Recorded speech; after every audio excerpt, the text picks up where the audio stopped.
Au terme de l'année liturgique, cette solennité de notre Seigneur Jésus-Christ, roi de l'univers, nous propose d'avoir un regard très large sur notre but existentiel. Le prophète Daniel a, selon la première lecture de ce jour, la vision d'un ancien assis sur le trône, symbole de Dieu, et d'un fils d'homme, symbole du Christ, qui reçoit de lui puissance, honneur, gloire, règne éternel, c'est-à-dire le pouvoir du Christ est donc un pouvoir éternel.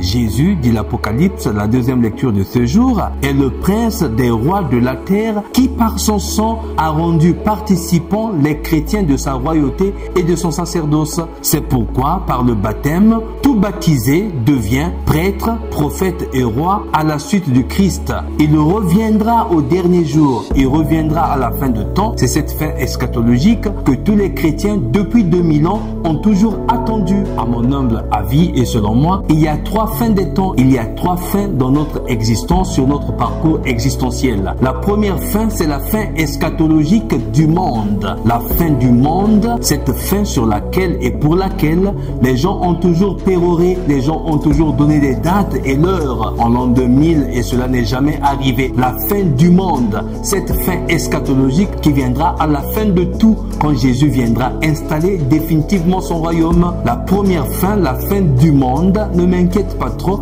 parce que c'est une fin eschatologique et peut-être je ne serai plus là et peut-être je ne serai plus en vie et je ne vais pas la vivre. Et cela est dans le secret intime de Dieu le Père lui-même. Ni le Christ ni les anges, personne ne le sait, mais c'est Dieu qui le sait. Et donc, ça ne me préoccupe pas trop. La deuxième fin, c'est la fin d'un monde. La fin d'un monde, la fin d'un système, la fin d'un règne, la fin de la dictature, la fin d'une génération, la fin d'une étape. La deuxième fin plutôt, la fin d'un monde, m'intéresse parce que je vis dans ce monde et je suis secoué, peut-être protagoniste ou victime de ce système, de ce monde, de ce qui se vit, de ce règne. Et donc, d'une manière ou d'une autre, ça m'intéresse et je suis engagé, je suis impliqué dans ce système qui est en cours, dans ce système qui peut finir, dans ce monde qui va à sa fin, dans cette génération qui va à sa fin. Mais ce qui m'intéresse plus et ce qui me préoccupe, c'est la troisième fin, la fin de mon monde, la fin de ma vie sur terre, la fin de ta vie. Tout ce qui naît meurt, tout ce qui commence finit. Et donc cette fin-là m'interpelle plus parce que ma vie aura une fin. Il y a une date de naissance pour marquer le début de mon existence. Moi, je suis né le 8 mai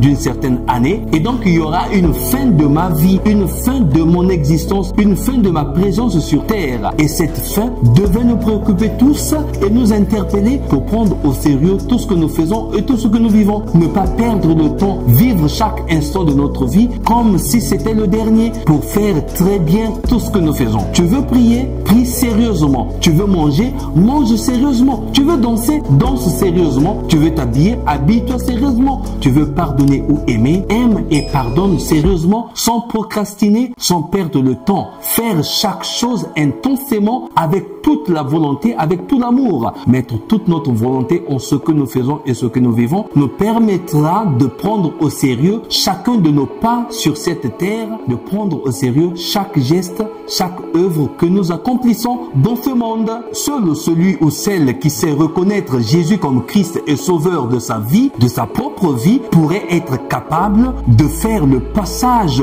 de la vie d'ici-bas à la vie là-haut avec le Christ par la métamorphose de la mort pour une vie transformée après la mort. C'est pourquoi dans l'évangile d'aujourd'hui, Jésus se révèle pleinement en affirmant sa royauté divine devant Pilate. Elle est la manifestation de la vérité, c'est-à-dire de tout son message du salut offert aux hommes par amour. Quiconque est de la vérité, écoute sa voix, nous dit Saint Jean, participe à sa mort et à sa résurrection, vit, meurt et ressuscite donc avec le Christ. Seuls ceux qui savent s'agripper sur le Christ pourront faire ce passage avec lui de la vie à la mort. Mais qui ne s'agrippe pas sur le Christ reste dans son état actuel, tout en s'empirant. Et ce n'est pas la faute du Christ, mais c'est de la liberté responsable de chacun et chacune de nous. Comme les deux larrons sur la croix, un larron reconnaîtra son tort et dira au Christ, souviens-toi de moi. Mais Jésus lui dira à l'instant même, aujourd'hui, tu feras le passage avec moi. Mais le larron qui s'est obstiné dans ce mal, en refusant de regarder son propre mal, en acceptant sa responsabilité dans ce qui se passait, eh bien, se larrant est resté sur la croix. Donc celui qui accepte que Christ est maître et sauveur, celui-là est sauvé dans le Christ même et avec le Christ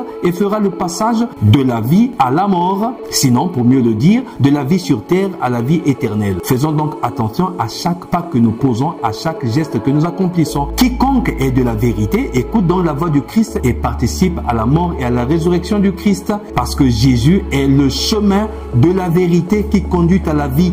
Nul ne va au Père sans passer par lui, sans passer par le Christ.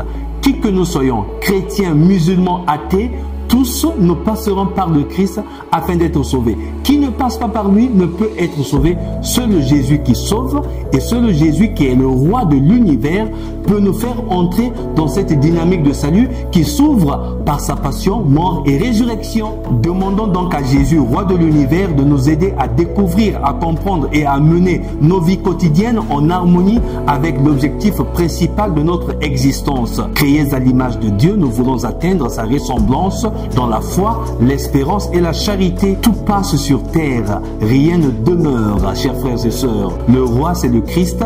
Nous devons donc tous être à son service, au service de nos frères et sœurs en humanité. Alors prions afin que le Seigneur nous aide à hisser au loin nos efforts de conversion pour harmoniser notre dire et notre faire de façon à entrer dans la dynamique du salut que le Christ lui-même nous apporte. Alors prions très sincèrement afin que Jésus nous sauve et nous aide. Seigneur Jésus, oriente le chemin de l'Église universelle vers l'authentique espérance de la vie éternelle qui, de l'intérieur, façonne et transforme l'histoire. Toi qui es le pasteur suprême, que ton règne vienne. Donne aux gouvernants de notre monde un vif intérêt à la formation des consciences afin que l'engagement politique contribue à la croissance de ton royaume. Toi qui es le souverain des rois de la terre, que ton règne vienne. Révèle la fausseté du pouvoir des armes et manifeste au monde entier la vérité de l'amour qui sauve. Toi qui nous aimes et nous as libérés de nos péchés, que ton règne vienne. Accompagne les jeunes du monde entier sur le chemin de la vie. Soutiens-les avec la force de cette espérance qui ne se fatigue jamais et se renouvelle toujours.